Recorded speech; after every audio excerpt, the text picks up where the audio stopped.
Hello and welcome to the podcast for the review of Week 4 for 2020. Pretty sad day today as we record this podcast. Eddie Van Halen passed away overnight from cancer. Truly a musical icon when it comes to both NFL and other sorts of American entertainment forums that involve long hair and glamour and cheerleaders and all that sort of good stuff. So have that in the back of our minds as we do the podcast. As always, I'm joined by Fooey, who this week I think may have actually watched half of one game. Yes? Oh, let's not get too dramatic. It was at least a quarter. Okay, that's good. That's good. And I have to give you credit. You were there live for the outstanding events of the 49ers-Eagle game. Blackie has chosen, despite the challenges posed by daylight savings time, Blackie's chosen to join us. Thank you, Blackie. How are you, mate? I'm well. I'm on my lunch break. Yeah, that's it. Rub our noses in it. You're probably also out on the beach and with 5,000 other people enjoying COVID-free lifestyle. Whereas still locked down in Victoria, still subject to COVID, but also suffering from yet another loss to his 49ers. His old mate Brasher. How you going, man? I'm going well, all things considered. How are you today? Yeah, not too bad. So, Fooey, because you watched a quarter of a game, what was the most outstanding game of the week for you? I think the Seahawks and Dolphins was actually a pretty good game. I stupidly, but maybe not so stupidly, I did actually enjoy the Browns and Cowboys, and I woke up to that one, and even though my team wasn't even playing, so I thought that was a good effort by me. Blackie, did Fooey get it right, or did he screw it up as usual? I have minimal interest in anything Dolphins until Tua starts playing. I think there are a few good games. Chargers, Buccaneers, see the resurgence of Brady. It was actually an interesting week for me because I felt like it showcased to me that Bill and Brady would have been good even without each other, even though the Patriots didn't win. For them to keep Kansas City out of the end zone for nearly 3 quarters is a pretty massive achievement when you've got a bunch of scrubs on the field. Brasher, just before we throw to you, how did you think Green Bay went, Fooey? And were you proud of them again? Well, I was really happy with the offense. Should we just leave it at that? I was really happy with the offense. Jair Alexander is a seriously good player. He is. I think he blanketed Ridley for most of the game, and Ridley didn't get much of a sniff. So I thought it'd kind of be appropriate to see if we could back you up a bit, because I know you felt that we picked on you a bit, and so I've kind of had another participant join us. Probably our first guest of the regular season. So welcome, fellow Green Bay fan, Aussiedude, to the podcast, please, gentlemen. Oh, welcome. You there, dude? Hi, Aussie. Hey. Excellent. So now we can throw to Brasher, and Brasher, you can give us your unexpected result of Week 4. While Aussiedude composes himself and gets ready to work out how he's going to support Fooey when we get back to the Green Bay game. Sorry, were you asking me what my unexpected result was, or what my highlight was? Try to kill 5 seconds while Aussiedude makes sure everything's going and he can participate in the podcast, all right? Just keep talking and right. Say something about your favourite game of the week that doesn't involve my favourite game of the week was probably the one that most people were getting the tea towels out for, which was the Thursday night game. I really enjoyed that because it was like, let's invent all different exciting ways to score touchdowns. It was really cool. And just when I could just imagine Blackie, maybe this ripping ain't so bad. Oh, this ripping ain't so bad. Then I'll just throw intercept after intercept after intercept, just so their GM could start looking at college draft reports, scouting reports for quarterbacks for next year. That's a fair point, because I was expecting that game to be a 0-0 draw. Yeah, it was fun to watch. Although, to be fair, the first interception was the first quarter, and then the other two came like back to back in the fourth. He played pretty good in between. Yeah, I enjoyed the game. I thought it was fine. It was, you don't have to have, how many times do we see the best two teams in the comp put on a stinker? Well, these two teams are far from that. It was actually an enjoyable, I joked during the thread But I might stick around and watch this for another 10 minutes. I watched the whole thing. I punted every other. I punted meetings and put it on pause when I went to go get another beer. And Hey! Let's not overdo it. You're a Victorian stuck in permanent lockdown. You didn't have anything else on your plate to do on a Thursday except dream about playing golf. Mate, there are two highlights in the week for me at the moment. The new release of the Netflix films for this week and the NFL season. That is it. And Cobra Kai version 3 is coming soon. I know Cobra Kai is coming, but season 3 is not till the new year. So Aussie, what about you're an Aston Villa fan, aren't you? No, I'm a Liverpool fan. You know that. Oh, sorry. So it was a tremendous Monday morning. Yes. Hot on the heels of the Indians being bounced out in straight sets by the Yankees at home. It was a tremendous 7 days of sport for me. I might get you to repeat that in a second, Brash. Aussie dude, you've committed 2 fundamental and cardinal sins already. Absolutely fundamental fouls. The first thing is you agreed with Brasher, and the second thing is you defended Blackie's team. You don't ever do those things, okay? Okay. Good. I like it when people get inspired. And so, Blackie, do you have anything to say in defence of your team, or was Thursday night just one of those things? Oh, I think I'll go the other way. I think Rippon was fine, undrafted, whatever, but Judy's touchdown could have easily been an interception. It should have been an interception. Yeah, he stole that right out of the hands of the corner. Look, other than that, I thought the team played well considering the injuries, but at the end of the day, you're playing one of the worst sides I can remember.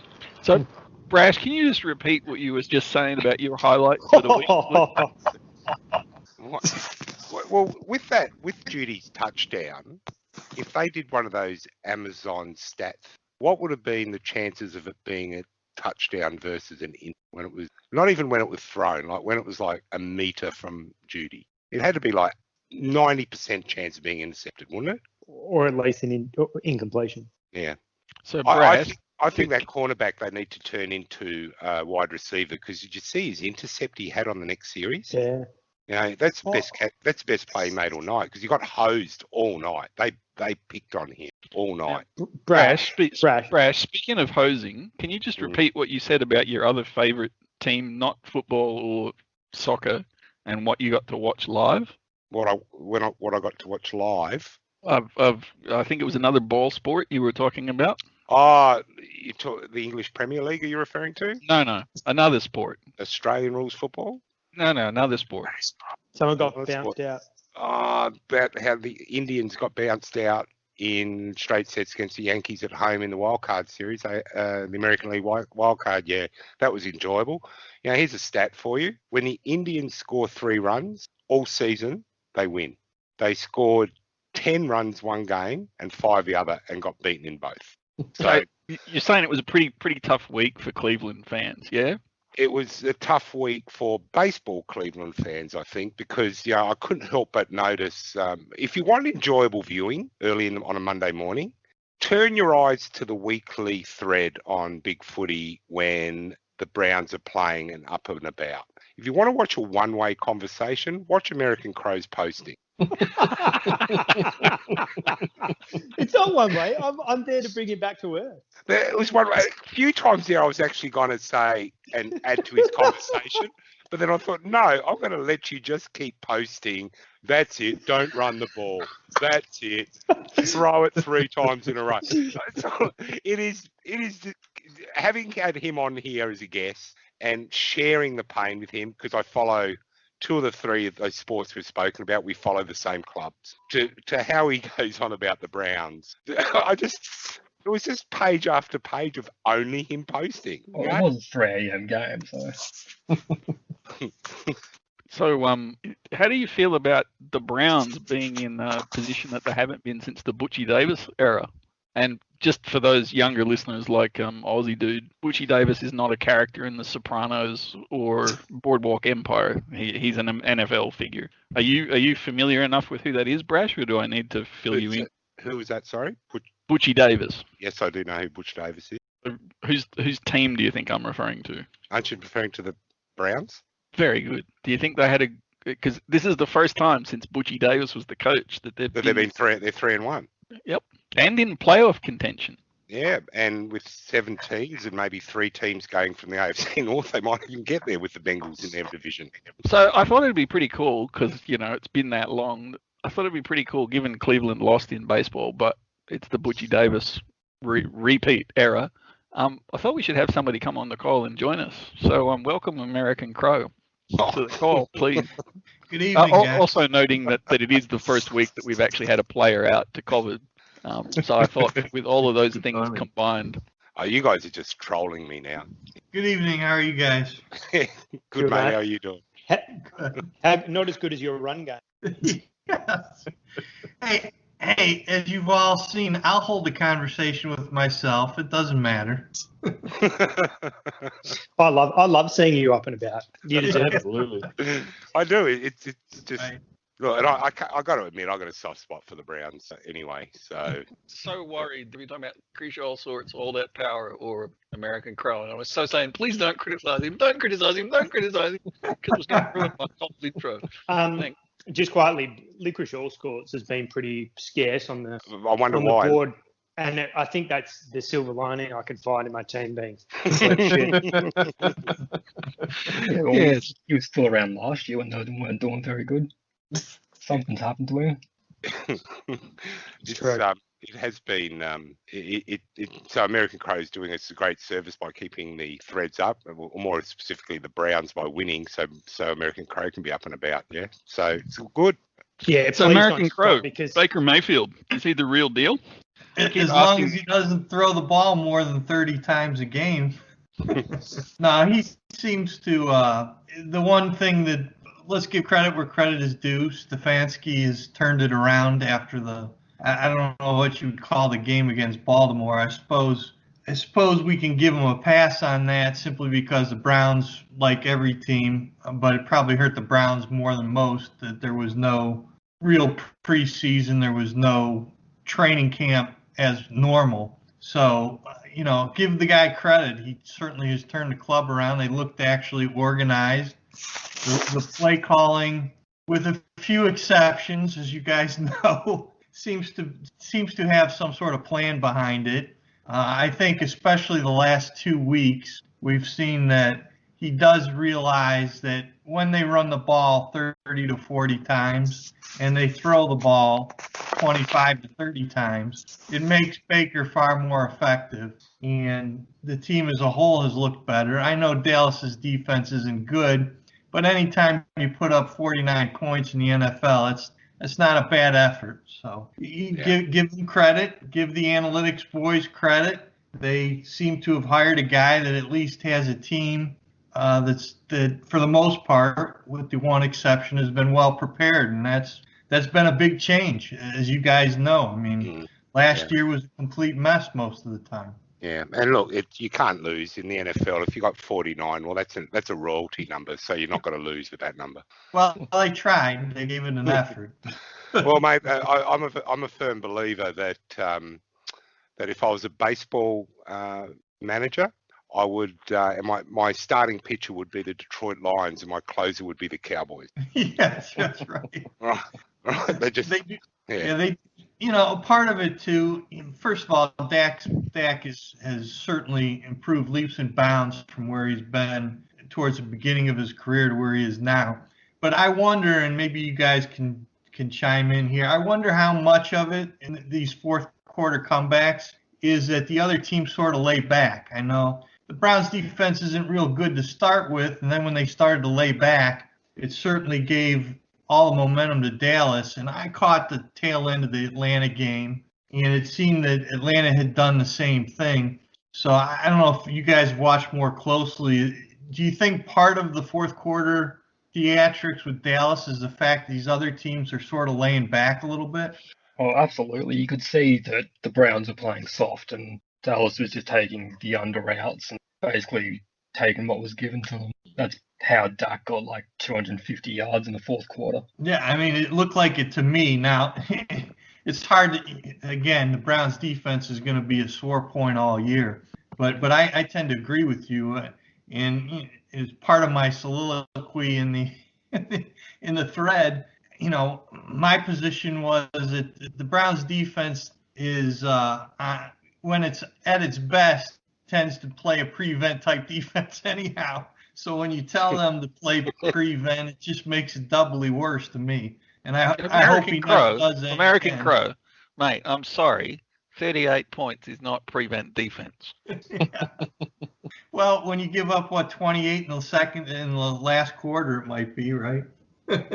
Oh, so you played prevent for 3 quarters and then you just kind of, yeah. No, I'm saying that on their best day they look like a prevent defense, and then when you tell them to purposely go into prevent, you're making things worse. So you really don't want me to tackle? Okay. You're right. Exactly. Before I was just not tackling. Now Right. You really don't want me to tackle. That's right. It's prevent defenses only prevent winning. If you want an exhibit, watch CJ Beathard nearly get the 49ers over the line against the Eagles in the last 3 minutes, 4 minutes. Engineers 80-yard drive and then nearly another one straight away, and that's because the Eagles, who had been in the 49ers' faces all night, all of a sudden decided to play prevent defense. Yeah, I'm not a fan of it. I think you should play it. I think you should close games out. And I just don't understand it. I mean, like you pointed out, when you've got a defense that is for 3 quarters has managed to control a team, or at least control the other team's offensive flow, and then and it isn't just the Browns, like you said. These other teams, it seems to be sort of a group think among the head coaches that, well, we'll give up all this underneath stuff that we hadn't been doing previously because we figure we'll give you territory for time. But as you guys have seen, the offenses are sophisticated enough to understand that they can get down the field in under 2 minutes. A team can drive 80 yards if you're going to give them 10, 15 yards a throw. Yeah. So really, what we're seeing, the actual cause, I mean, we should really put this podcast out worldwide for everybody to listen to, because what we've just discovered is that the whole reason that we're having record scoring in the last 3 weeks is because everybody's playing prevent defense. Am I capturing your point, Brett? No, I actually do have another point. I was going to ask Blackie somewhere tonight, because he's the draft guru. When is the next strong defensive back class going to be?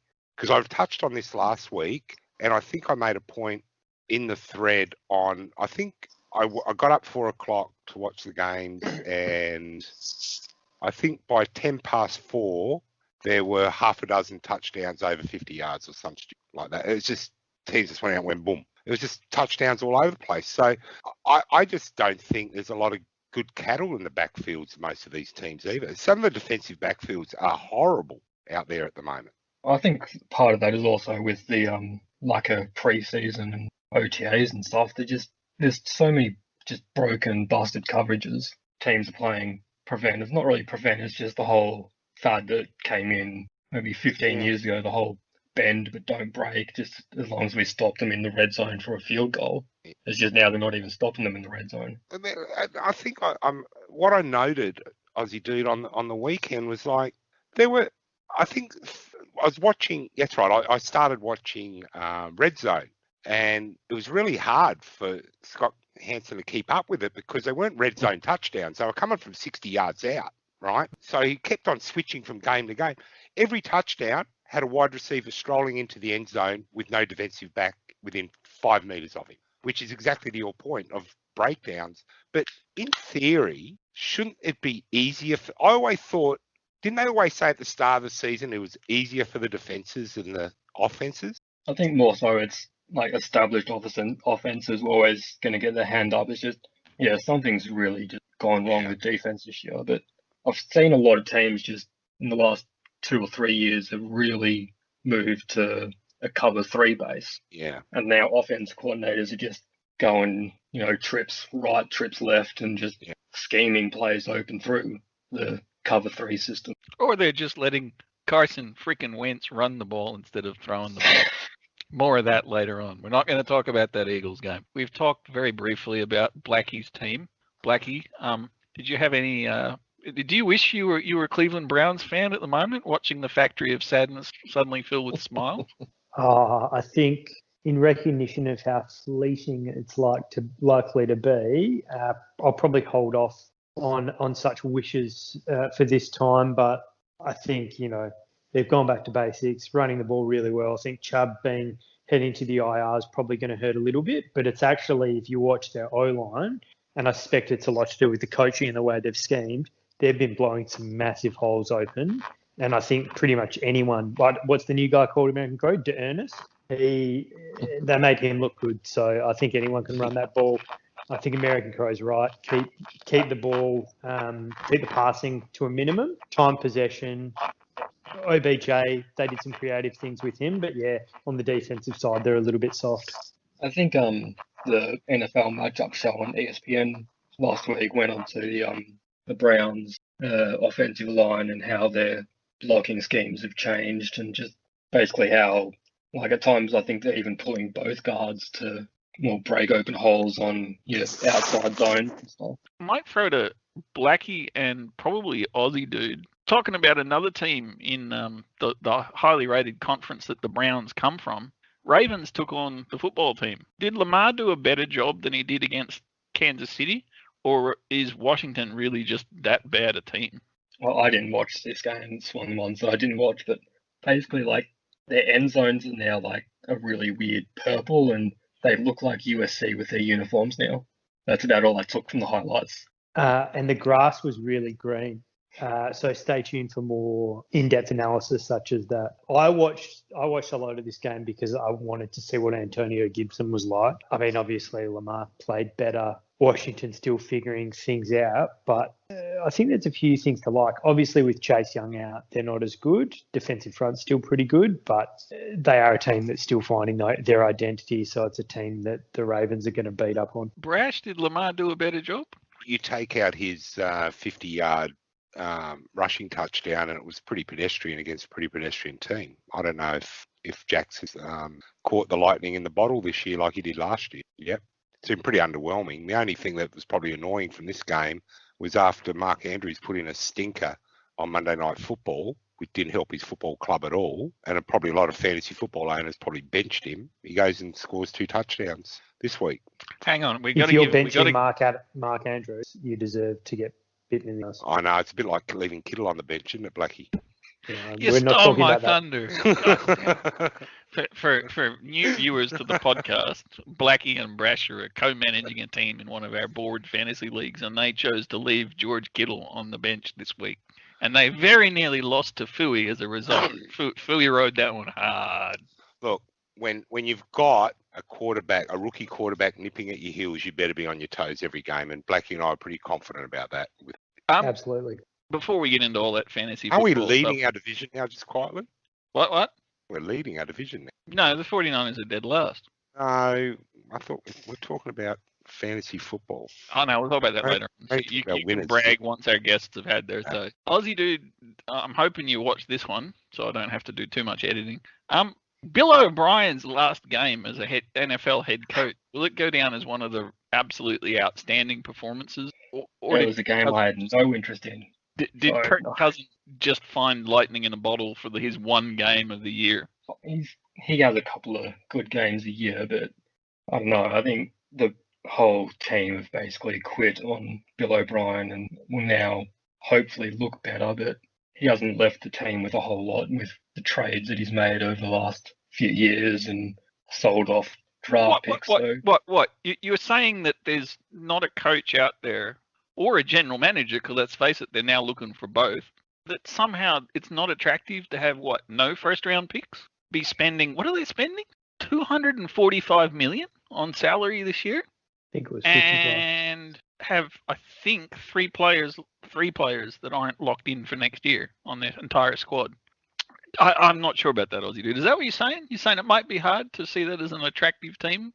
Well, my question would be, when Bill O'Brien got brought in to get sacked, did they then tell him to go outside and get GM Bill O'Brien and fire him twice in 20 minutes? Because that would have been, I think, well and worth. They would have got the GM to sack the coach. Well, not if they sacked the GM first. Well, that's kind of a circular argument, but you got to know that they brought in the former Patriots chaplain to do the sacking of whichever was left out of the coach or the GM. How'd your day go today, dear? Oh, I got sacked by the chaplain from the Patriots. Well, there is a few, Patriots things there. So people are always saying Josh McDaniels, but I just don't think he'll leave because they've probably got like some kind of secret succession plan in New England for him. I can't see anybody. I mean, why would you choose to go to Houston? Philadelphia is an absolute disaster of a train wreck in terms of squad and cap management, all that sort of stuff. But Houston's worse.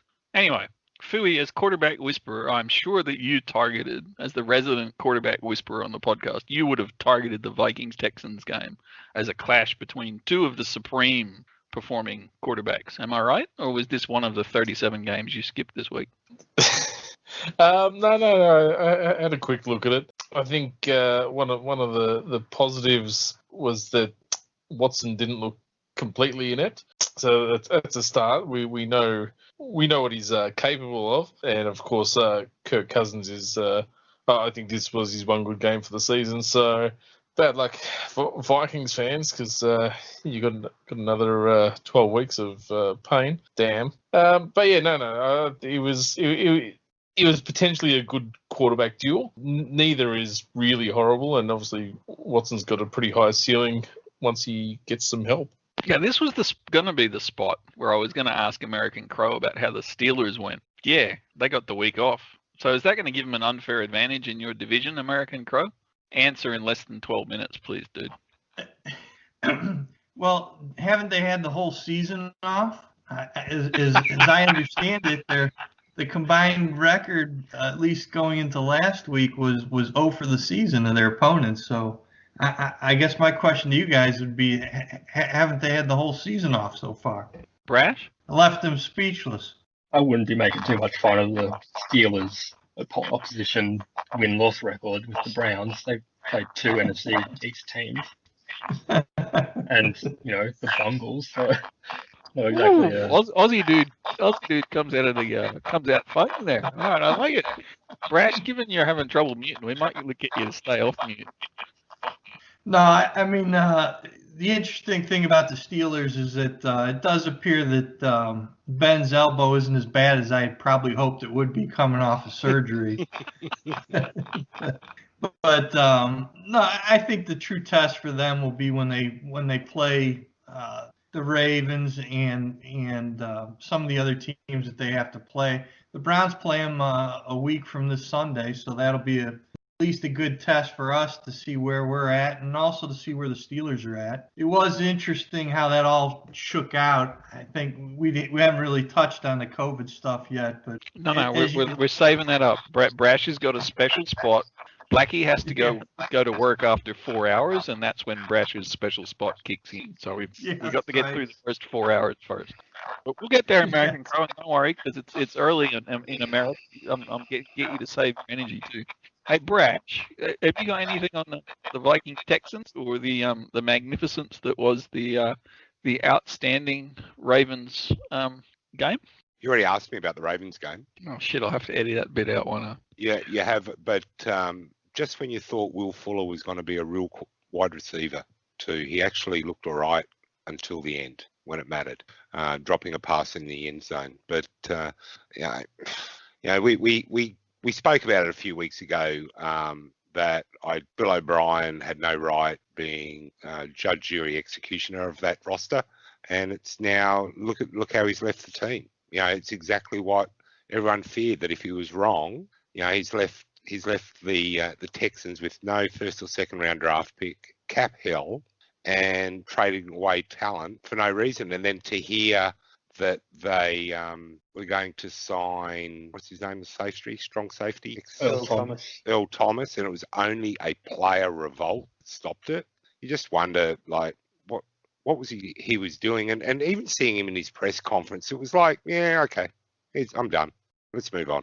So, unfortunately, the NFL is a little bit different to the AFL. Like AFL, we seem to burn our coaches. If you fail as a head coach, that's it. You're gone. You might end up in the back of a coach's box somewhere as an assistant. The thing that I fear is O'Brien will pop up again somewhere. Hello, Adam Gase. Yeah, that's I don't exactly think where he's I was. going to get anywhere. I don't even think Bill Belichick's going to take him back. I guess it's the one thing that you can always be rest assured of. If when Belichick's done with you as a coach, you're pretty well done. Yeah, you got your next gig's the best one you're going to get for the rest of your life. So you better make it. I don't know. O'Brien, I just got a feeling he's going to pop up again somewhere. Well, I think before anything else, I just wanted to say on the Vikings game and giving Kirk Cousins any credit, guess who the leading rusher is in the NFL? Dalvin Cook. Guess who the number 1 and number 2 wide receivers are from Pro Football Focus? Adam Thielen and Justin Jefferson. Like, the guy has significant amount of help around him, so I wouldn't be laying too much of the praise at his feet. Yeah, but the Vikings have had good running backs since Adrian Peterson was there, like 15 years ago since he started. They've been a run-first team, and you look at the numbers for Cousins in Minnesota, it's always been like really high to the X and Y wide receivers. So now that they've lost Diggs to Buffalo, it's just now the rookie in Jefferson that's getting his targets, and he's starting to show the potential that got him picked so high, which I think can be scary. You just need Kirk Cousins to, have his good games or just not throw the ball away. Yeah, it's been interesting. I think on Jefferson there was a knock on him that he might only be a slot receiver. Well, I think he's shown that he can play anywhere on the field at the moment. Yeah, just on Cousins, you would have thought that. I know Minnesota has basically gone through a defensive renaissance in their defensive backfield last year was just a hot mess. But Cousins is built for that team. He should be a game manager for that team, a run-first, solid defense football team. He should be the perfect quarterback for that team.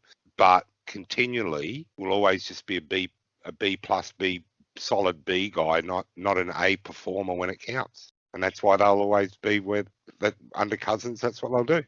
Being paid handsomely to be what he has been.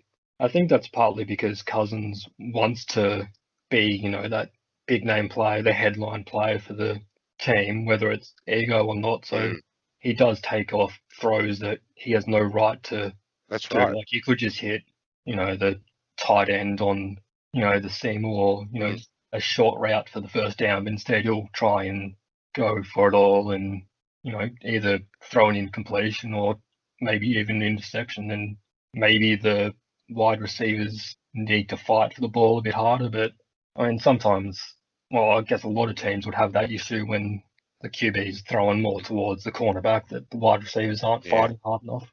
Yeah, and I think, and that's a really good point, because there seems to be this quality that doesn't get mentioned a lot, but we all bask in it when we see it, and that's an ability of some of these elite quarterbacks to go off script. And Cousins isn't that guy. Clearly, Mahomes is, Rodgers is. Those guys Russell can go Wilson, off. definitely. Russell Wilson, that is their playbook. Just go off script, right? Just pass it to me. Just snap it to me. I'll run around like a headless farmyard chook, and I'll find a wide open receiver somewhere, because the defensive backs will get tired trying to cover their man.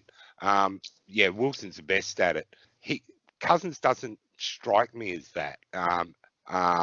And they just can't go off script. Then you got the other extreme, which is the Bradys, the Mannings, who have an ability to see the whole field. Everything's on script, but they can find their fifth and sixth option, right? Right at the other end. They play the script right down to the last chapter. But Cousins is in that sort of grey zone, and and I fear my boy Garoppolo might be the same, that they struggle when it has to get off script. That's probably a good segue. I can think of a scenario where you can run around like headless chook for about 3 minutes and still not find an open man. And that's when your wide receivers don't run routes on a passing play, as they chose to do in the New York Giants game. Ironically, that game wasn't even the most boring of the week, but we could probably give that a couple of minutes. What do you think of that game, American Crow? I think that the Giants, it's stunning to me, first of all, and sort of circle back to the question about Houston and whether their coach will turn up. I got to say this at the outset. If Pat Shurmur can get a second job and a team like the New York Giants can hire him, I'm sure we will see the Houston head coach pop up again somewhere. the Giants to me are a complete mess. I know that they thought that this quarterback that they had, Jones, was going to be something, but to me, and maybe you guys can chime in. I haven't seen what I think the New York media is wishing there to be, that he's some sort of solution at quarterback, and it will not surprise me if they engage with the Jets in a lose at all costs down the stretch to try to get the Clemson quarterback. I think as we've seen with the Browns, unless you have a quarterback, your team's not going to go anywhere. And to me, the Giants are a mess until they fix that position. The Rams, Goff is, at least initially at the start of this year, he looks like a different quarterback than he did at times last year. I think that's helped them. I think it helps them that the Niners and Cardinals have gone into the tank. Now the Niners, it's because of the injuries, certainly that haven't helped them. But the surprise to me in the West, at least, which gives the Rams an advantage, is that the Cardinals have fallen apart. So you got Seattle there, and they look pretty locked in. But perhaps the Rams will be able to put on a good show towards the end of the season, given that the Cardinals at least seem to have fallen apart. Well, the Rams are a good team because they're a really good screen team. They use a lot of screens for the wide receivers, and they have a really good head coach to basically keep Goff in check and make sure that he doesn't fuck up too much. But I think the Giants this year has probably gone back to the draft. Other than Barkley, who on that roster has worked out. When you look at the wide receiver, Shepard, well, he's injured now, but has he proven to be what he was? Or even the tight end Ingram, has he shown the potential for being, was he like a second round pick or something? First round, I think. Oh, Jesus, that's even worse. Like the whole draft the last couple of years has just been terrible. And then, well, you also have Jones there, and then they hire the New England Patriots special teams coach as their head coach. Like the team, like everyone gives shit to the Jets for Gase and their drafting, but I don't think New York's done a whole lot better in the last 5 years. And even with how they traded Eli at the end was pretty bad. Like you could say Jones wasn't that good. At least, give him some respect and let him play out the last couple of games instead of benching him. Yeah, I think that's fair. I think they're a pretty poorly run organisation. I think probably the only two names that I'd raise would be Darius Slayton, I think, is a decent player, and Andrew Thomas, I'm a big believer in too. Other than that, yeah, it is seriously slim pickings. I mean, McKinley, I think his name is, the safety that they drafted, who's hit IR pretty much straight away.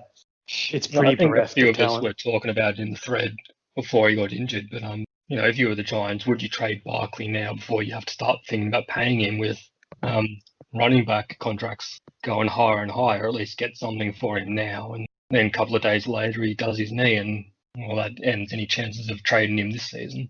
Yeah, I think that's a really good point. I think they should have entertained that for sure. I think we've seen very few teams pay their running back and have great success. I think you have to nail the quarterback first. And with unless COVID, you've got a you don't know defense. how the whole college season's going to go. So if I was a GM, I'd be willing to trade first and second round picks simply because unless I have a really high pick and I know a player that I want and been targeting for a couple of years, I don't know what I'm getting because you haven't had that full season, or you've had disrupted season and schedules all over the place, or you've had players that have opted out, so you haven't seen them in their final year. So Aussiedude, what you're really saying, and this applies obviously clearly to the AFL as well as the NFL, is it's a really shit year to get the number one pick because you don't know who you're going to draft. But something to think about there, Brash and AmericanCrow. Yeah, that's right, mate. All we'll know is, all we'll do, the day of the AFL draft, mate, we'll just sit and go, now what would the Fremantle Dockers do? Because we'll do the opposite and it'll be a slam dunk. So that's all we They'll have to trade do. the first. They'll trade the first for Trent Crow. Yes. So we'll do anything but that, yeah? No, we'll be fine. Well, if Lawrence goes down to Clemson sometime this year with a pretty serious knee injury like Tua had last year, or something that ends up being season ending and costs him the combine and pre-draft and parts of OTAs and stuff, do you really want your first overall pick? Because there isn't exactly anyone other than Lawrence that has shown in the last few years that they're actually going to be a really good player and will be worth a first overall pick. Yeah, and that's a good point, and it still relies very much on a GG type prediction of an injury. Yeah, but what I could see happening, and we hypothesized a little bit on this last week, that about what happens with Gase and what happened in both New York teams is, do you persist with Gase and then put Trevor Lawrence in his hands after what he's done already to Darnold, or do you get rid of Gase and try and think you can resurrect Darnold? Right? Is there another Alex Smith in waiting there somewhere in New York, in both teams for that matter? Both of those quarterbacks just remind me of Alex Smith when he first started, and he was put in a terrible position. I think he had 5 offensive coordinators his first 5 years in the league. There's undeniable talent there, but is the guy ever going to get it between the ears and believe that he is an NFL standard quarterback with a supporting cast, which 49ers definitely didn't have? And that's the unfortunate thing of being a number 1 draft pick quarterback. You go to shit teams, and you go to teams with not much support. So, the exception is probably Andrew Luck, but we all know the Colts were tanking that year anyway. They had a running back. They had wide receivers already on the roster when Luck got there. But for all these other guys, I don't know. But the New York Giants problem starts with the fact they took a running back that high in the first place and followed it up with a reach of a quarterback. So the Colts also fucked that one up by not getting Luck an offensive line, and if they fixed that up earlier, he'd probably still be playing. Yeah, and it's so annoying, and you're absolutely right. And if I was Andrew Luck, I'd be looking at what they did to the offensive line since he's been gone. Yeah, it's a really good point that they never looked after that side of the line. But both New York teams, if Lawrence isn't the lay down Misere, whether it be an injury that pops up or that whoever gets first pick says, nope, we're going to go with the quarterback we got.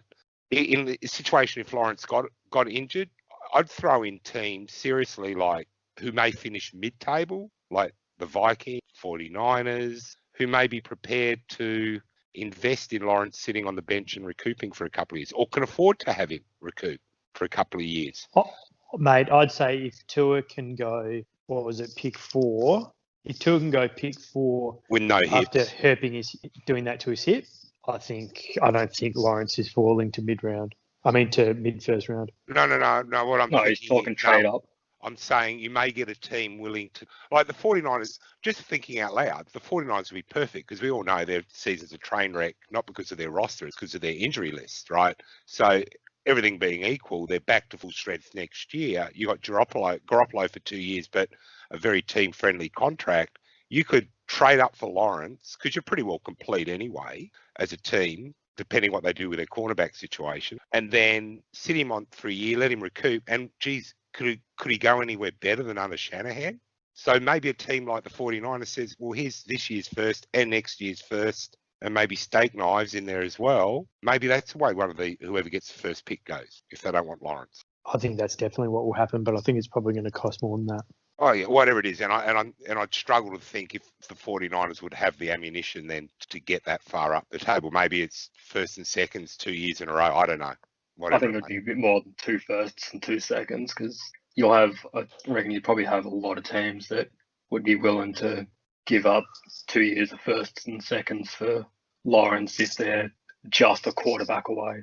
Yeah, but the interesting thing is, even if you this is a conundrum now with this season, even if you finish 7th seed, at worst you're going to have the 18th draft pick. 18th, you'll pick 19th, sorry, you pick 19th. So if you miss the playoffs, you're rapidly approaching a top 10 pick by default.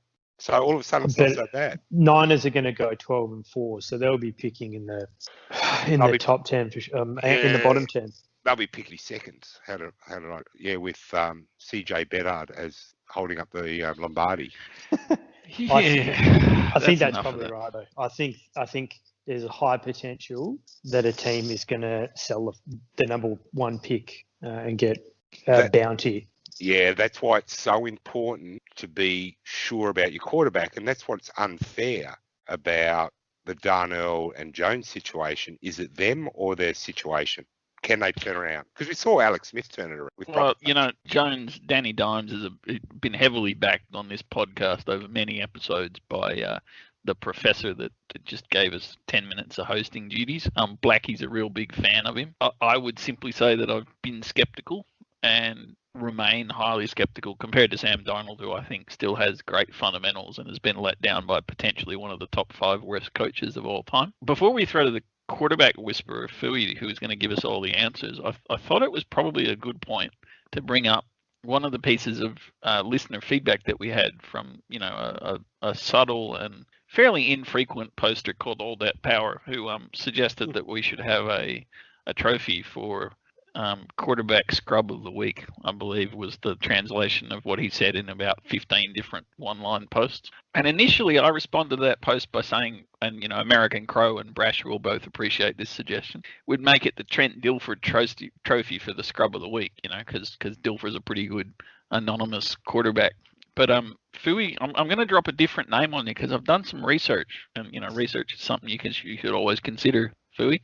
I got a different name for you, and I think from this week onwards, and I'm going to ask each of you to nominate somebody in a little while, but when we do the weekly review of the games, we're going to try to nominate the quarterback, not that's the best quarterback, perhaps not the worst, but the one that's done fill-in duties the best. And what this trophy is going to be called, and American Crow is probably the only person that knows who this guy is, it's the Steve DeBerg trophy. And for those that don't know who Steve DeBerg is, let's just have a little reflection. So Steve DeBerg played from 1977 to 1998. He was taken in round 10 of the 1977 draft. So we're not talking about Jamarcus Russell being taken at the top of the draft. So what's so special apart from the fact that he played like forever? Well, he started out at the San Francisco 49ers. He was traded to the Denver Broncos when the 49ers went with Joe Montana. He played for 3 years at the Broncos and was then traded to the Buccaneers when the Broncos drafted, wait for it, Blackie, John Elway. He played for another 3 years initially at the Buccaneers and was then traded when they drafted Steve Young to Tampa Bay. He went back to Tampa Bay a couple of years later and was then traded when they drafted Vinny Testaverde.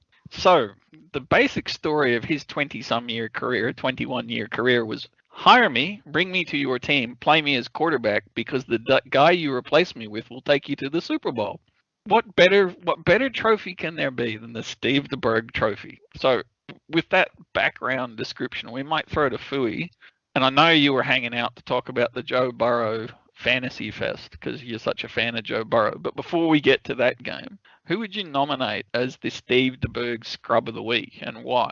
There's probably 4 quarterbacks that. Just one, please. Just one. Yeah, no. I'll get there. Don't worry. There's 4 quarterbacks that are in the running from 2 games from 2 teams. I don't think do I need to explain which 4 these are? I know one of them. Oh, well, the candidates are Mullins, Beathard, Hoyer, and Stidham as well. So well done on completely screwing the segment up and taking away all the choices that the other guys could make. Thank you, Fui. All right, well, edit that part out. He forgot Aaron Rodgers. All right, edit that bit out. I think that probably the scrub of the week has to be. Let's go with. There's a few to choose from, but I'll go Hoyer. His first half wasn't too great. I think he lost a fumble and had a pretty horrific interception, I think. So yeah, I'll go with him. Now that's not a bad candidate because he fits well with the theme of having played on many teams and preceding half-decent quarterbacks. So that's not a bad choice, Fui, despite all the umming, ahhing, and fucking up of the segment. Oh, sorry. Aussiedude, who would your nomination be for Scrub of the Week?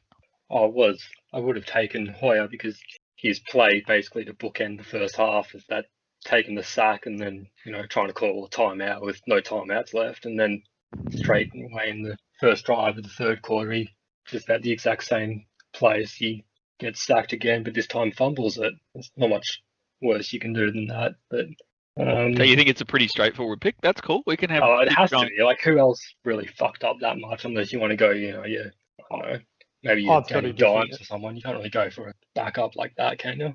I mean, Rickon had some pretty bad throws, but he at least actually did a couple of good things. Blackie? I think keeping in theme of the quarterback who's warming the chair, I would say Fitzmagic fits the bill because I'm pretty bullish about the Dolphins' prospects following Fitz. I think Tua is going to be a good quarterback, but also they're going to have quite a bit of capital to surround him with very good players, given they have Houston's first and second round pick, which is at this stage looking like it's going to be a top 5. And their own pick's going to be pretty high too. So my pick will be Fitzmagic. I think, with all due respect to my permanent and semi-permanent turkeys tonight, you're looking at it all wrong. Or all those guys rightfully did stink it up, but there's only one guy who quarterbacked a team that was expected to win and lost because of his performance, and that was was Mullins at the 49ers. That intercept on the final drive that he played was just horrific. He threw a knuckleball up to nobody under pressure that was also intercepted and caused a fumble. So he contributed with a very solid assist from his right tackle, Mike McGlinchey.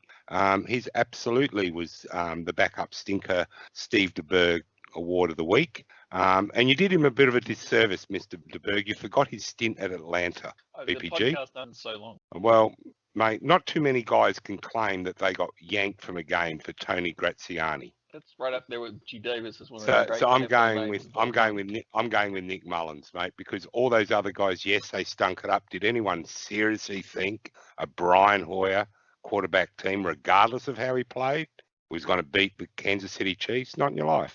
American Crow, who you picking? And please don't say Well, Baker, because that would defeat the whole purpose of the. Mate, Nick I Foles. won't. Well, you actually stole what I was going to say, but before I get to Nick Foles, I got to defend my boy Brian Hoyer. He went to the same high school as I did, although many years after me. So let's give him a little bit of credit in this regard. He remains to this day, even with Baker Mayfield being the quarterback now for 3 years, the winningest quarterback since Brown. So whatever he may have done, and I'm not going to say it looked pretty on Monday, I got to have his back. That being said, American yeah, Crow, I got to stop you, mate. That's a really short list, though. Winningest quarterback for the Browns is like premiership player for the Dockers. No, I disagree with you, BPG. Have you seen how many quarterbacks they've had?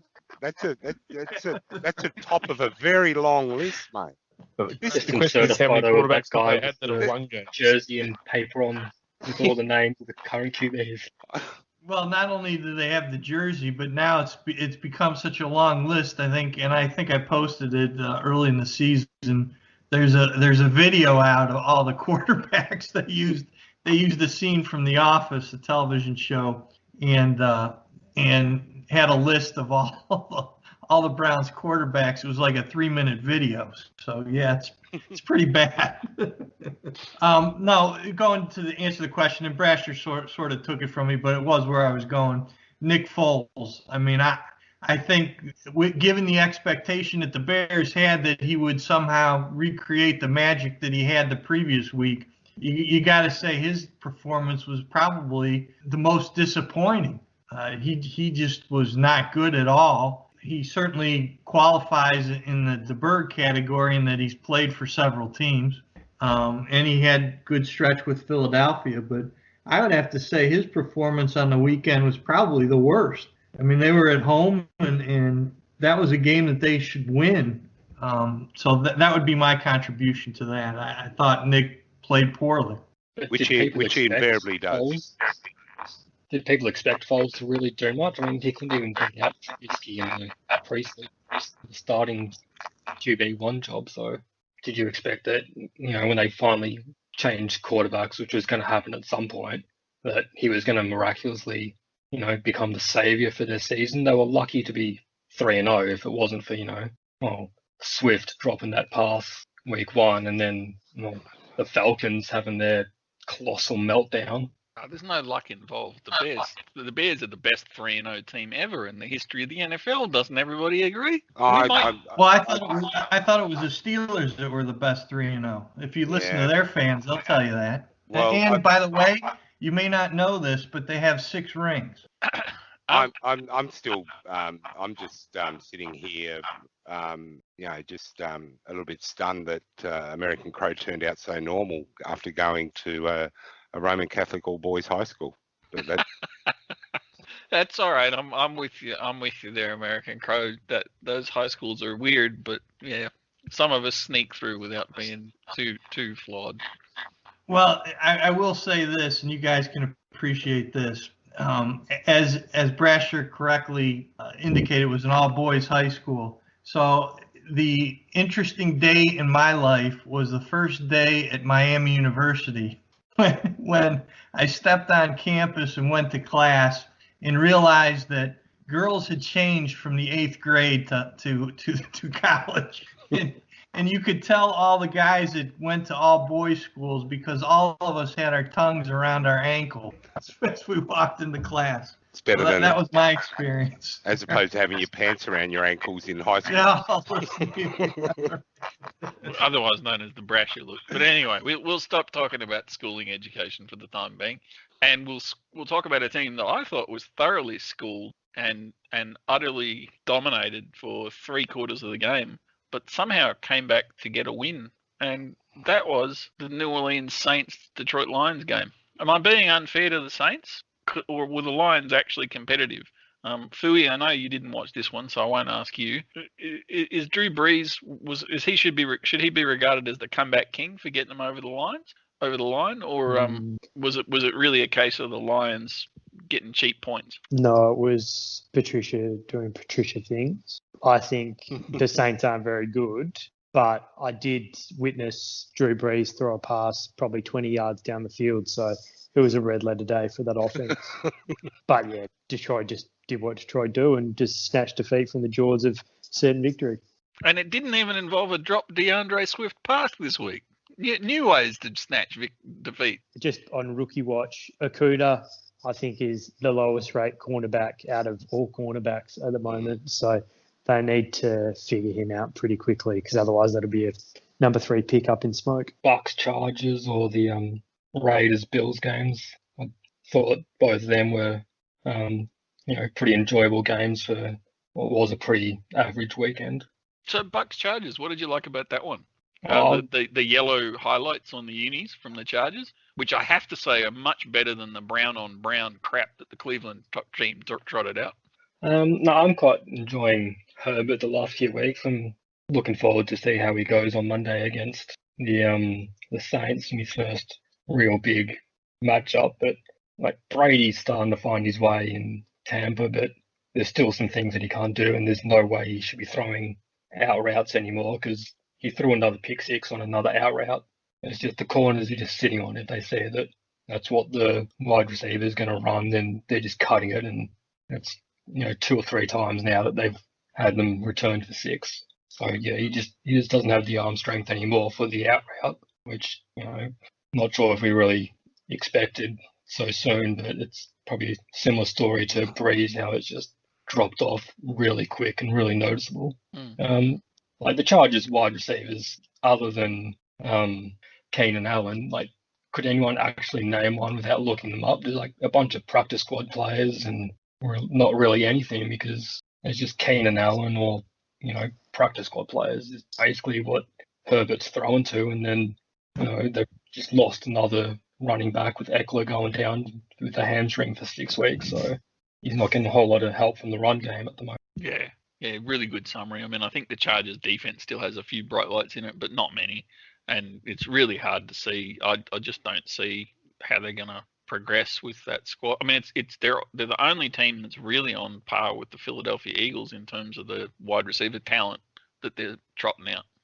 Well, they have arguably this. good defensive line with Bosa and Melvin Ingram and the ends, but yeah, there's not a whole lot else on the defense, especially with was it Derwin James Derwin. going down in preseason again. So And that the way really hurt. Brady was able to cut them open when the game got competitive, I thought showed that for all the strength they've got in their front of their defense, which is bloody strong. I reckon it'd rate in the top 6 defensive fronts in the game at them. Their cornerbacks and safeties are horrible, just horrible. They were absolutely torched.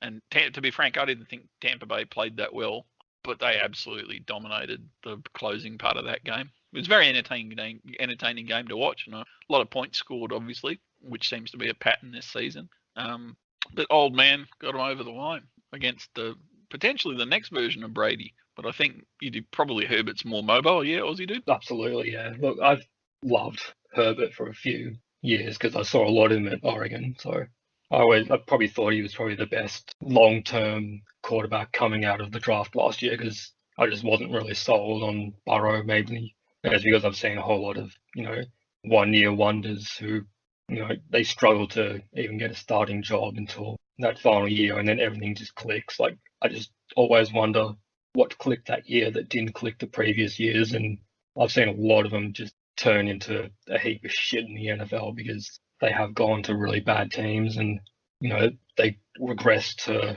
old habits that just send them back to why they couldn't win that starting job for the first, 2 or 3 years in college, and why they had to keep transferring, or I just wasn't really high on him. You've seen it so many times, the 1 year wonder that doesn't work out. So maybe that's why I didn't rate him as high as most people did. But I always liked Herbert. It's just there's still a few things he needs to fix up because he does have some of the issues, I guess, even Darnold had at USC, and quite often a lot of Pac-12 teams have. It's just some of their decision making because the defense isn't generally that great on the West Coast. So some of their decision making, they'll force throws, or maybe sometimes they'll stare down receivers instead of progressing through reads like they should. It's just more of a fundamentals that can be taught out of them. Yeah, good point. But sorry, towards the end of it, I didn't twig you were talking about college football. Everybody knows, particularly since last year's Super Bowl, how bad the West Coast defenses are in the NFL. A la the Richard Sherman performance. But that was good points about the college football.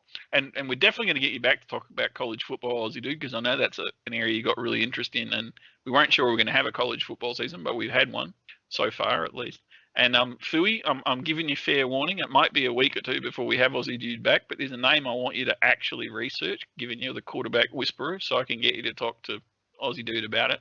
Have you got your pen and pencil ready and your piece of toilet paper that you write stuff on? I do indeed. Trey, that's spelled Trey, not Tray. I'm a step ahead, mate. Trey Lance. Yeah, Very good. Okay, step ahead. But just remember, Trey is spelled Trey, not like tray of nuggets that you normally refer to. Okay. That's how I remember it. Excellent. So if you could do some research into Trey Lance, when we get Aussiedude back, we might have a bit of a chat about who he is, why he's suddenly potentially going to be a one-season wonder, or potentially the next Carson Wentz, or maybe something different. But that's a little preview. He won't be a one-season wonder because he's only going to play one game because North Dakota State's not playing this year. So it's basically mostly going to be based on his tape from previous years, and the whole Carson Wentz thing. Save it for the next podcast.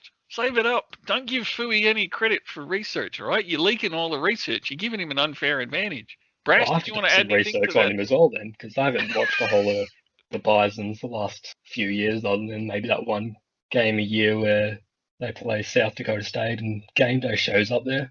That's about all I've seen of him. Fui's convinced he's the next Carson Wentz. He's going to play 5 more games this college season, so don't spoil Fui's thunder. I want him trying to find the stats for games that he doesn't play in. Because we might throw, just as we finish the review, I'll throw a couple of stats to the panel and ask for some random feedback. And given we've got our dedicated Browns fan on the panel this week, I think it's only appropriate that we start with, for me, what was the absolutely outstanding statistic for the week, which was that Odell Beckham had another 2 receiving touchdowns against the Cowboys on Sunday. This is Beckham's 3rd game with at least 2 receiving touchdowns against the Cowboys. Randy Moss is the only other person in history who's scored as many touchdowns against the Cowboys. I don't know if that's because let's face it, American Crow, would you agree that Beckham hasn't always produced consistently for the Browns? Yes, I think that's fair to say, which was why it was good to see that Stefanski decided to put the ball in his playmaker's hand. Which was clearly and obviously his decision to swap it from Baker Mayfield to Jarvis Landry, because obviously the future of the Browns is Jarvis Landry at quarterback, right? I'll tell you what, that was a rope, was it not? With his discus thrower run up to throw it. He wasn't exactly planted feet when he threw that. Well, Beckham's rush touchdown is pretty good. A good defense, that would have been a 10-yard loss. Oh, that's a little bit unfair. Alden Smith played that nearly as well as possible. He just didn't quite wrap up. He almost had it, but anyone else. Yeah, that would have been a 15. Yeah, that would have been a 15-yard loss if he ankle taps him there. And I reckon the narrative from American Crow right now might be a little bit different had he made that tackle. The rest of the defense didn't do much off. They're shithouse, mate. They're rubbish. They're arguably the worst defense in the entire league at the moment. Crow, are you going to respond, or you're happy with that? Well, to me, it looked like a brilliant play call. I mean, you thought that Smith was going to be able to tackle Odell. I think he ran right around him like he was on skates. It was a lot closer than that. And when I was watching it live, to be fair, I was cheering for Beckham to make the run, but I thought Alden Smith was going to pull one out there and get him, make an exceptional. So my next stat comes out of the same game. Or well, at least in partly was contributed to the same game. And because we've got a dedicated quarterback whisperer in Fui. This one's coming your way. And I'm kind of giving you a bit of a heads up by telling you what game it is. Who's the first player in NFL history with at least 450 pass yards in 3 consecutive games, the most pass yards in a 3-game span in NFL history, and the most pass yards in a 4-game span in NFL history? That would be Dak Prescott. Very good. Now, conversely, our defensive specialist, Mr. Brasher, which defense was the one for their team for the first time ever to allow 38 points or more in 3 consecutive games? It's the Cowboys. And which team, having allowed 126 points since week 2, is also the team that allowed the most in franchise history? Well, it'd have to be the Cowboys as well. And Aussiedude, because I know I want you to watched check it. your stats on that. I'm sure the Packers have done that under Dom Capers. I said in franchise history, so that's in Cowboys history. So I'm pretty sure we gave up, 38 points 3 weeks in a row. In preseason and then in the regular season, another 3 years. Well, no, I seem to remember that time. I seem to remember that as well. Green Bay had historically bad defense for a while there. So, Blackie, this one's for you. And I'll give you a hint, it's not a rookie quarterback. Which quarterback became the oldest player in NFL history with at least 5 pass touchdowns in a game? Fui, quarterback whisperer, which quarterback became the oldest quarterback in NFL history to have 5 pass TDs in a game? I would assume that would be Tom Brady. Very good. Excellent. Another stat, first Bucks QB to ever have a 5-touchdown, 300-yard game or whatever it was. I think both are true. I actually don't have that second stat, but I think I saw it on the CBS telecast or something that he was the first Buccaneers QB to have a 5-touchdown game, and was it 300 yards or whatever he ended up throwing for. Now this one I would normally throw to Fui, but it's his favourite player, so we won't brash. Yeah. Which quarterback became the first rookie in NFL history with at least 300 pass yards in 3 straight games? Burrows. Very good. And he just got there. Yes, exactly. It's an amazing when you look at it. But follow-up question: which quarterback became the only player in NFL history? I repeat that: the only player in NFL history to reach 12 pass touchdowns and 3 rushing touchdowns in the first 4 games of a season. 12 passing touchdowns and 3 rushing touchdowns in the first 4 games of a season. It's clearly a quarterback. obvious. Jarvis Landry hasn't thrown enough yet. It's exactly 12 or more than 12? Exactly 12. So it's not Russell. I would have guessed Wilson, yeah. Yeah, I think he's done 14. I think he's thrown 14. Because he's on the same pace as Manning's record at the moment. For passing touchdowns, correct. For passing touchdowns. So 3 rushing touchdowns? 12?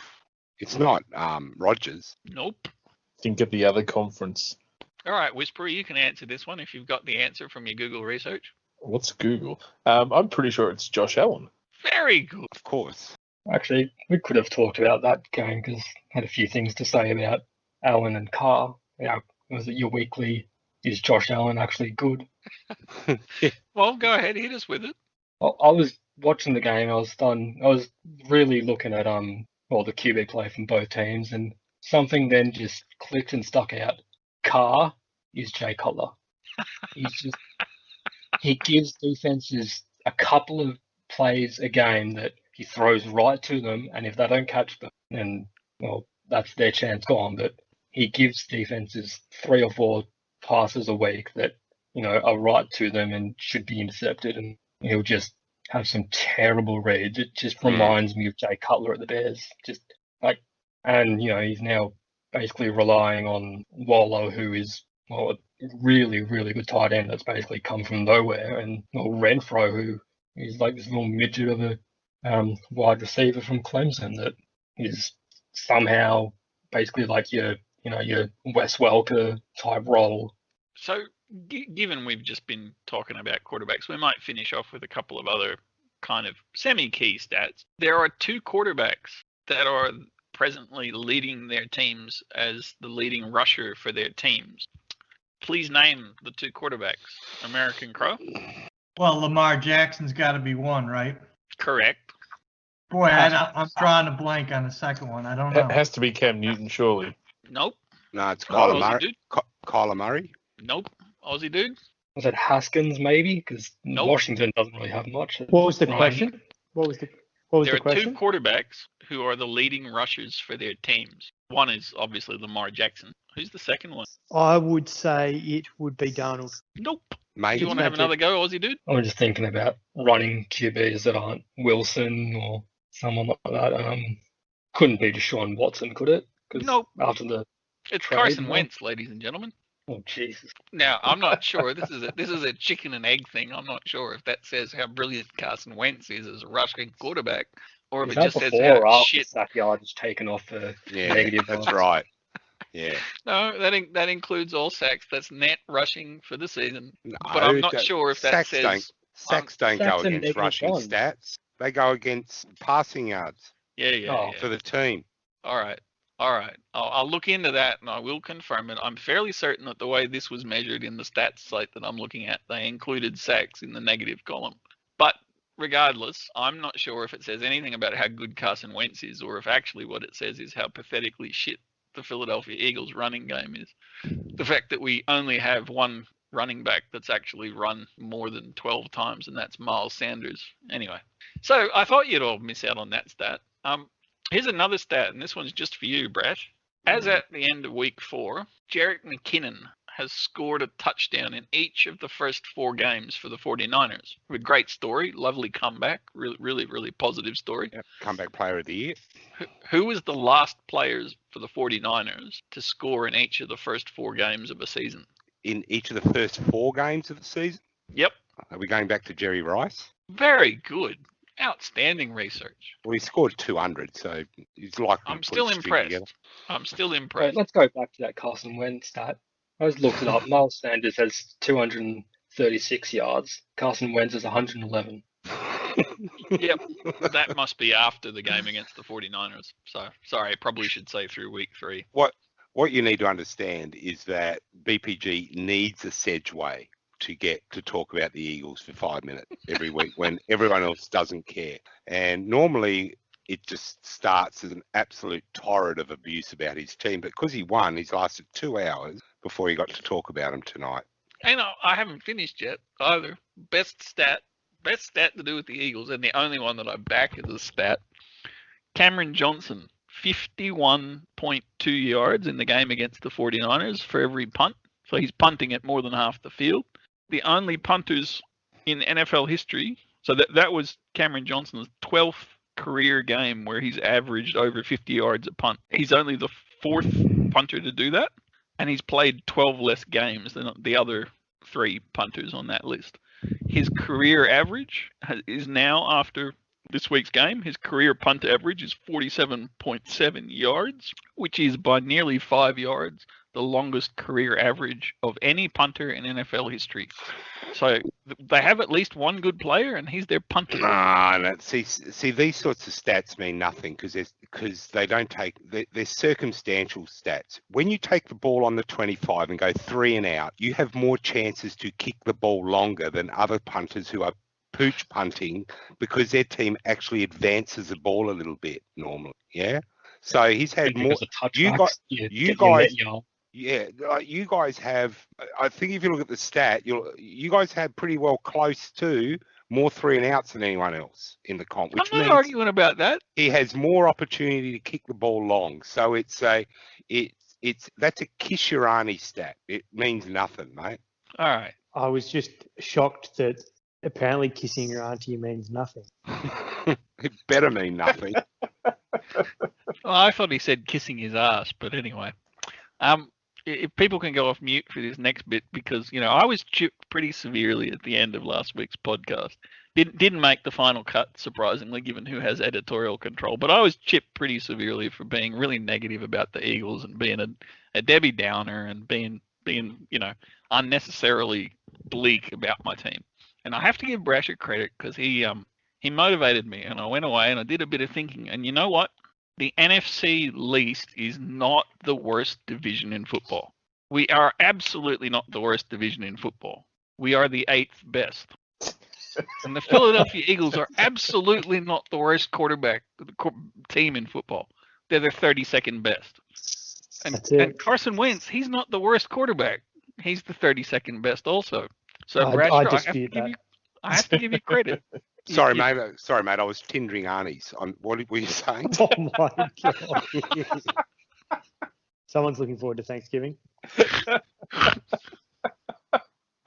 she goes all right. She's getting a bit of a right. Sorry, you were saying? Shit. I'm so glad that your golf club treasurer is not on this call. So by that reckoning, the 49ers got a participation award on the weekend, the 32nd best team in the comp. Yeah. In the 8th best division, yes. Cool. So you're running 4th from last in the division now. That's exactly right.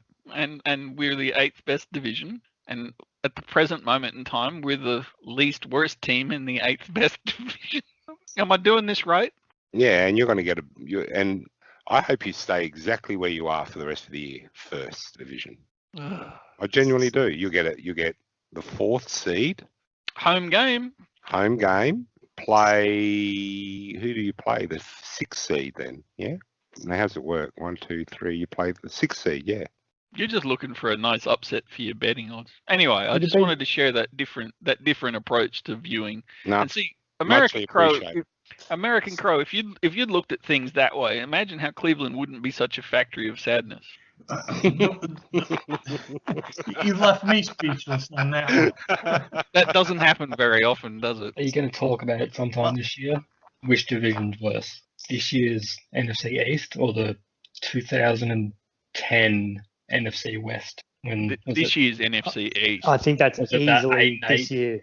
Was it the 8 and 8 Rams that won the division or something? Or was it? Oh no, it was the Seahawks. No, it was Seahawks 7-9, and then they beat the Saints. Beastquake.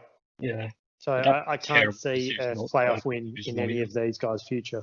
So we might wrap it up with a couple of last minute, before we throw to the panel for any last minute observations. So if we do some last minute research, because I'm going to be throwing to you in about 5 minutes for all of 9 seconds. A couple of other penalties, and we talked a fair bit last week in the second episode, the preview episode, about how I'd come across a stat holding penalties are down by over 50% from previous years.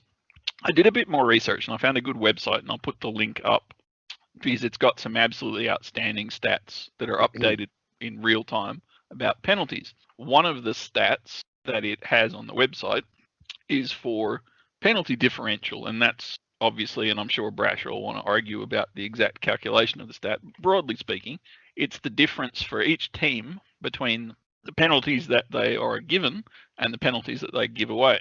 And one of the things that came out of looking at that stat, and I might throw it as a bit of a question for a quick answer from each team, is the difference between who the teams were that had gained a lot of yards from penalties and the one team in the entire league that seems to have, while not giving up the most actual penalties, has given up an astonishingly large amount of penalty yards.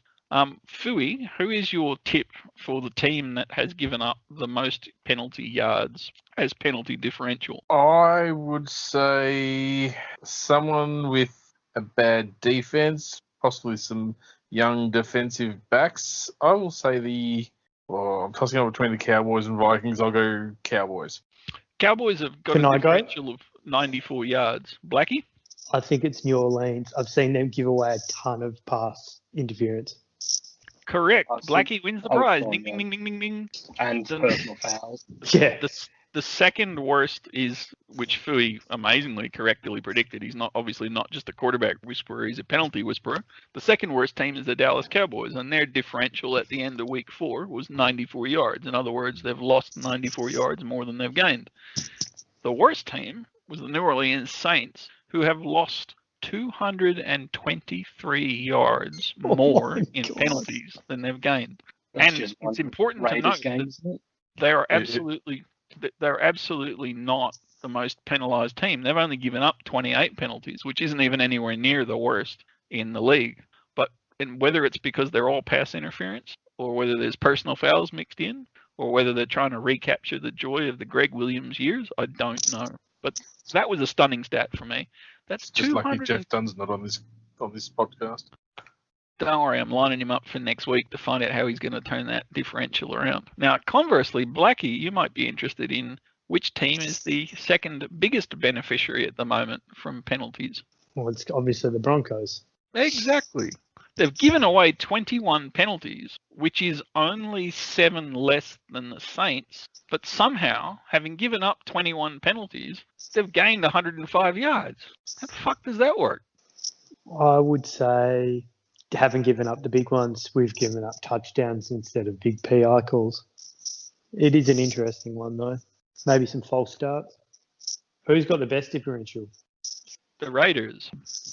They had a game where I think I watched it. I can't remember who they played, but they had like a differential in that game of over 100. Yeah, their season differential is only 149, and it looks like it came from one good game. But to be fair to them, they've only given away 19 penalties. So really quickly, Aussiedude, which team has Hold up, given it was away... against the Saints. It was against the Saints, which explains a lot. It's when they beat the Saints. So the Saints are on the receiving. Which is and this will be a shock to most board members that are regular posters on the NFL board, which team has given away the least penalties in the whole of the NFL? New England? Oh, what a surprise. They've given away 11 penalties in the entire season, and they've actually played... That many. I think they spoke about that on the telecast, on the Chiefs game, about how rare it was. Like, it was the first penalty in, like, offensive penalty or something. Yep, that's right. I fell off my chair when I heard that, Aussiedude. It was the first offensive penalty called against them, and it was week 4. It was like a false start or something. Yeah, something like that, yeah. Conversely, the most penalised teams are the New York Jets and the Arizona Cardinals, who've given away 32 each. Yeah, and just on that point, though, the Patriots, and you saw it during the KC game, in the end, talent won out, and Brian Hoyer won out for KC. But you can see, if Belichick's not the greatest coach ever, just have a look at that team. Yes, they have some good players, but there's a lot of no-names on that defense. They are just so tremendously disciplined on defense. They just Can I use this as a segue to provide some live news? Yeah. They might have the fewest penalties, but they don't have the fewest COVID cases because Stephen Gilmore's just tested positive. Oh, that's in. Who do they play this week? Sounds like no one. They got Denver. Oh. Won't matter. Fuck. A bout of COVID might improve us. At the very least, having an early bye week might give you a break. So it doesn't surprise me. I know a lot of people think conspiracy, it's the Patriots, their defence plays disciplined football, so why would they be penalised more than anyone Well, else? Bill Belichick was a defensive-minded head coach, so you'd expect that he'd still keep a close eye on it. And isn't his son like a play caller now? Is it Stephen? Yeah, he's on. So He's looking after is it either linebackers or tight ends. I think one. and I'll also say Bill is a stickler for the rules, and if you make a mistake, he'll just drag you. And you know, we saw that with Hoyer. Navy. Or was it Army? It was one of them. But you're forgetting about how much of a stickler he is also for the inflation level on the balls. I'm talking about footballs, Fooey, not those other balls you're thinking about. That's right. You can unmute yourself, Fooey, and join in the conversation. He's such a stickler for the rules that he videotapes other teams to make sure they're following them. Got to give credit with two last penalty stats before we wrap up after what's been an excellent review of the games this week. The last penalty differential stat I'll mention will be probably the most amazing one for me, which is that a certain thing called the football team this year has given away 21 penalties and received 19 penalties for a differential of exactly 0. So they've not lost anything from penalties, but they haven't gained anything either. So you got to give credit where credit's due to Ron Rivera. He knows how to just have an average year with the officials. And the last thing, which is probably the main reason I wanted to visit this, was on a different website. I was able to go back and track down, because it's fair to say Brasher was a little skeptical about the offensive holding stat that I gave last week. So we were able to turn around and look at the detail of what was in those offensive holding calls. And it's certainly true that they're an all-time, because you can do year to year and also record level comparison. And it's certainly true that they're under half the holding calls. And 3 of those holding calls were in one period of overtime against the Eagles. So it really is skewed by one period of overtime. What's interesting for me is the team with the most number of holding calls and the most number of yards lost was obviously the Jets. That's not a particular surprise. But American Crow, can you tell me who was the 5th worst team? The Pittsburgh Steelers. No, your mob, the Browns. Oh, mate, lucky you're not. Yeah, I figured that. Lucky you're that not. was what you were going to say. Mate, lucky you're not Jim Nance reading out golf scorecards, mate. That's technically Cleveland is tied for 4th. I like it. How many by were yards there lost, mate? Because it felt It's like yard- holding calls went up.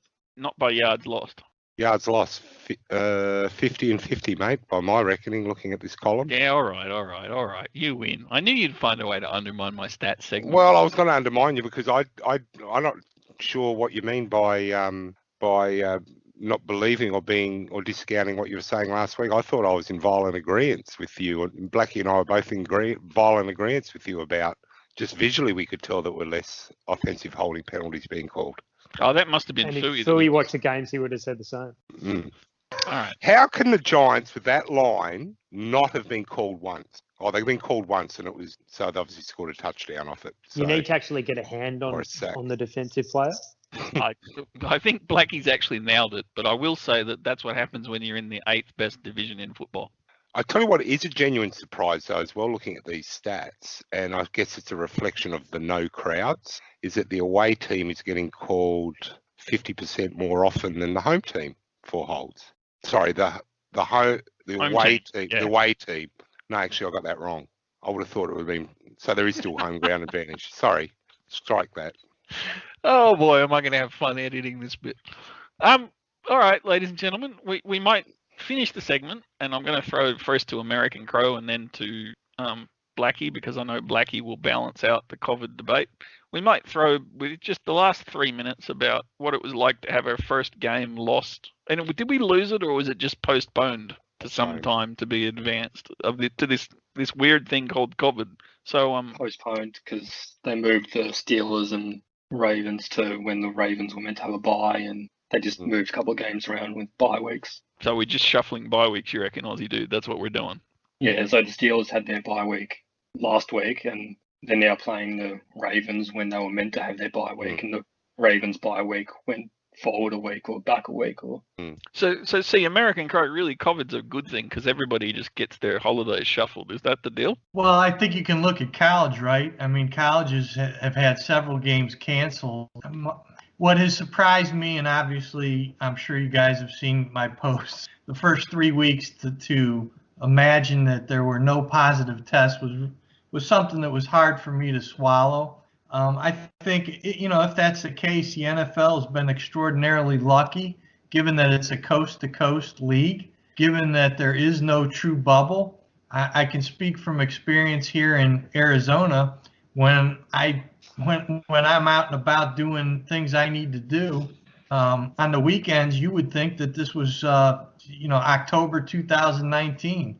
The restaurants are filled, the bars are filled, and I hope I'm wrong, but I think the situation is going to get worse before it gets better, just because, as you guys know, these players are out and about, and I got to hand it to the NFL. I'm surprised to this point that it's been as managed as it has been. Now, I know that Goodell issued a warning to teams that he would forfeit games if teams got decimated because they threw a party or were at a bar or strip club or wherever. I'll be interested to see if, for example, a team like New England, if they fell under that, if he'd be so willing to have them forfeit games, because we know how Bill Belichick would react to that. So I'm not sure that's more than a hollow threat, but it was interesting that he at least issued that to the teams. I mean, the NFL's been fortunate. There's no getting around it. They have been extraordinarily lucky so far. Let's keep our fingers crossed that they're able to get through the rest of the season. I personally have my doubts, but, I had my doubts about the Browns and the direction they were going this year, and so far things have been good. So I hope I'm wrong about that, but yeah, no getting around. The NFL has been fortunate. They've also threatened to take away draft picks in the same thing. And another Titans player just tested positive the day they were meant to go back to training. So the Titans-Bills game might not happen this week now. So if I understand, Fui, that means the Titans get a bit like you Victorians in lockdown. The Titans get multiple bye weeks. Is that right? It sounds like it. Yeah, it sounds. It's going to make the week really interesting. Although some of the new restrictions around players that the NFL announced this week, I thought were pretty common sense, and wondered why they weren't in to begin with. Like, no going to gatherings of more than 10 people outdoors and a bunch of shit. I'm like, shouldn't the NFL players already be smart enough to not do that? Like, if that wasn't in, the first set of restrictions, and how loose were they, and how lucky have they been? Well, let's face it, there's certain teams whose defenses aren't attending outdoor gatherings of more than 10 during the games, so probably not much of a change for them, really. Gee, that joke worked really well. Blackie, what did you have to add to the situation? You forced us all to be on mute. I mean, I did have a wry smile when I heard the benchmark for success of the NFL's success on COVID being it's done better than the Browns. I mean, really, you couldn't set the bar any lower. But yeah, I think it's a house of cards. I disagree. I think it's a powder keg, and it's going to blow up in everyone's face. So and it sounds like the NFL doesn't have a plan at all. So when we're about to do the preview of next week, we should probably retitle that preview of next season, is what Blackie's really saying in his positive West Australian outlook. You'd think he was the one under bloody lockdown. You got it right, Brash? It'll keep going a few more weeks until they have too many cancelled games, and then they'll do what they'll call a pause and push things back a few weeks to let teams, go through their isolation, and then slowly bring teams back. So, play a couple of games with teams that have played their buys or whatnot, and try and finish it. And even if they end up finishing the season in March, they're not going to care. But they fucked it up and they didn't change the schedule. Like I said in the thread, how hard is it to, leave the cross-conference games to November, December, because you can just chop them off and have NFC only play NFC and AFC only play AFC until the Super Bowl. It seemed like a pretty easy thing to just move the schedule around like that. But now you've had teams like the Vikings that have already played 2 AFC teams, and if you cut off cross-conference games, and what happened, which 2 NFC teams will the Vikings miss out on? Will it be, the NFC South, or will it be their equal division rivals from the previous year. Brash, what do you think, man?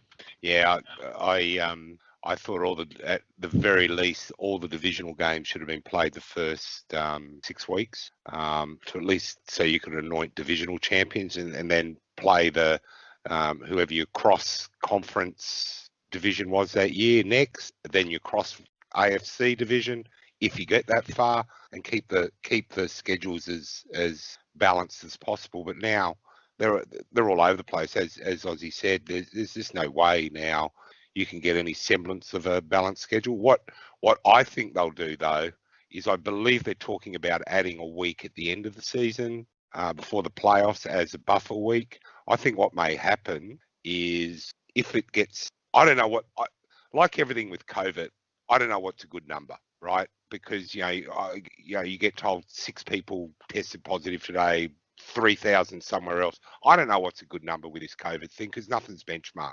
Whatever the number is that the NFL says is an inflection point, I reckon they just take a 2-week time out and put everybody in isolation. If you want to come back, you go in isolation. That's it. So they miss 2 weeks. And in theory, it's 20 days between. No. You've clearly not been following recent international news. It's 3 days and 1 night in Walter Reed Memorial Hospital. Well, if you added it all, but that's not. I'm not even going to go there. I'm just. Oh, I'm so disappointed. Can we save I'm not going to be the baited conspiracy with that theories for? Yeah, Oh, for my other podcast. I just think that if you cancel 2 rounds or postpone 2 rounds, you could nearly make up the season because by virtue everyone's got to buy anyway, so you could rejiggle the rest of the season. But Aussiedude makes a really good point. Had you played divisional games first, you could shuffle the rest of the season a lot easier.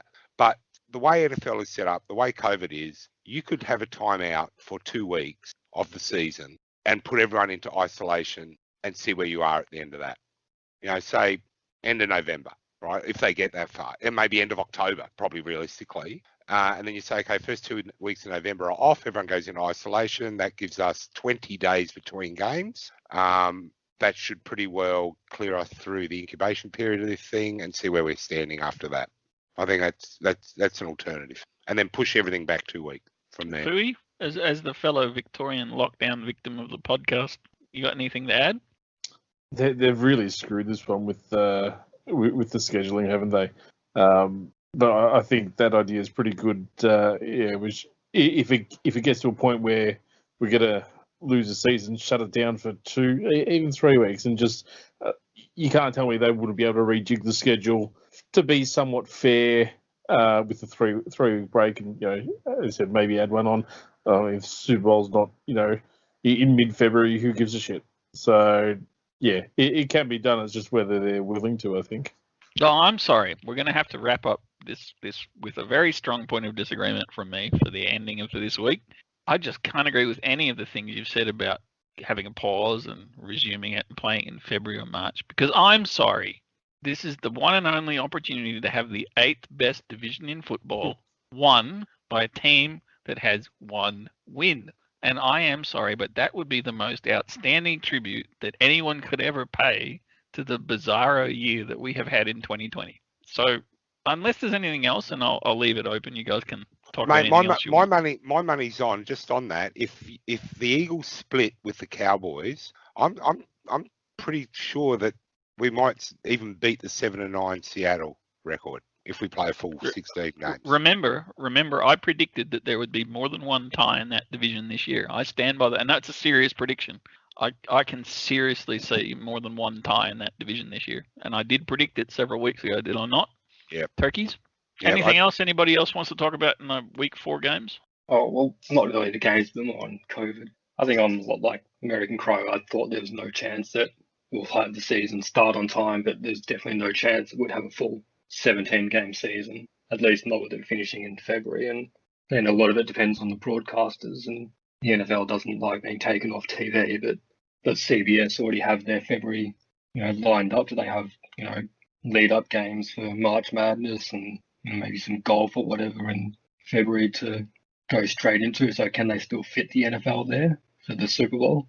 And, what about the other broadcasters? Because, their football season is built, Yeah. August to February, and then they block in other sports. So they've already sold, blocks of programs to other sports. So how do they do that if the NFL has to pause? I'm sorry, mate. Aussie dude, I just got to cut in there because I've already lived through that. Because and most of you probably don't realise this because you're not hip like I am. But the originally aired 1970s drama, which has come back in the last few years, called One Day at a Time, that was due to have its season premiere. It was absolutely locked in, and I was so looking forward to it. And the bastards postponed it so that they could play the postponed NFL game. It's just absolutely outrageous. One Day at a Time was postponed just so we could watch New England against Kansas City. They'll fit them. I don't think the broadcasting will be a problem because, for starters, the Super Bowl won't be the 2-week party that it is for the broadcasters like it normally is. It'll be the game and that's it. There's no fanfare leading up. There probably won't even be crowds for it the way they're going. The entire sporting calendar's all over the shop and they're making do. They're scheduling 7 major golf tournaments that I think CBS holds as well, and they've managed to squeeze those all back in. We normally get 4 in a year. I think they're playing the Masters in October. Yeah, this month, November. So they'll squeeze it. They'll squeeze it out. But I think the real question is what month it's going to be in. I'm with you, Aussie. I think it's going to be in March by the time. I think they'll have a timeout and probably another timeout, and it'll be March. But they'll finish the season somehow. Are you telling me that I'm going to miss out on the next season of Cobra Kai just so they can replay these damn delayed games? Oh my God. Anything else, anybody? Well, I just sent through a picture about 5 minutes ago of I saw that. Gilmore with Mahomes. So yeah, I think people are going to be. Was there tongue involved? Was there tongue involved in that picture, or a whole bunch of sweaty breath and stuff, probably? Yeah. A question to the panel. Do you think it'll be volume of players or who gets hit or who goes on the COVID list? Like if Mahomes goes on the list, do you think that will have a bigger influence on whether they decide to stop the season as opposed to number of players that get tested? Initially, no, because Cam would have been big enough to at least stop the game for the Patriots on the weekend. But it's going to be volume to start. But when you start getting more and more big name players, it will start being that because you will have more teams, well, probably more of those big name players that actually have the voices within the league saying, maybe we should pause because it's not safe for us. Yeah. But I think at first, like with the Titans, it will be a number, whether it is the 10 still or what, but I reckon that's where it will start. Blackie? Fui? Yeah, no, I think it'll be numbers, and I actually think we're getting really close to that number now. AmericanCrow? This is an easy one to figure out. The more the Browns keep winning, the greater the percentage the season comes to a grinding stop. Blackie, you What's there, your mate? next month looking like? Yeah, mate. What was the question, Brash? Do you think it'll be quality of player or number of players that'll be the driver that'll stop the season? Number of players. And we've been joking around about it, but for me, Brash, I reckon it's the first death. And I don't mean of a player. I mean and we saw it, and thank goodness there was no actual death involved, at least so far. But we saw a number of family members of AFL players get seriously sick here in Australia. I just think when with mate, seriously, a couple of the Melbourne players, I think, wasn't it? Seriously, all tested positive. Seriously, no, not the player. Mate, I'm entering. Listen to what I said, mate. Sorry, mate, listen to what I said. I said family members. Seriously ill. Yeah, in hospital for 4.5 weeks. Who? Basher Hooley's mum. And there was another. It was 100% COVID. Okay, fine. Oh, okay. Because mate, I'm 4 months into sitting at home in my fucking house, mate. I am over it. Okay, so don't even go there with me because I'm 6 people, mate. 6 people, right, in Victoria, in Melbourne today. Give me a break. I'm just annoyed at the dickheads at St Kilda Beach last week because they're going to fuck it up and push the numbers up so we stay in lockdown for even longer. I'm just disgusted with the whole thing. I've done every damn thing, Aussie, that they've asked me to do, right? It's like speeding, right? I know I can drive 180 k's an hour down the Monash Freeway safely, but I know it's against the law, so I don't do it, yeah? I'm just disgusted with this whole thing, mate. I can write 2020 off. That's where I'm at right now. We can write a whole year off of our lives. For what? Well, as a Philadelphia Eagles fan, speaking of writing off the year, it's probably a good summary of how really week 4 is the one high point we'll have all year. So on that note, we might end and we'll jump to the preview of next week's games. We'll talk to you in just a second.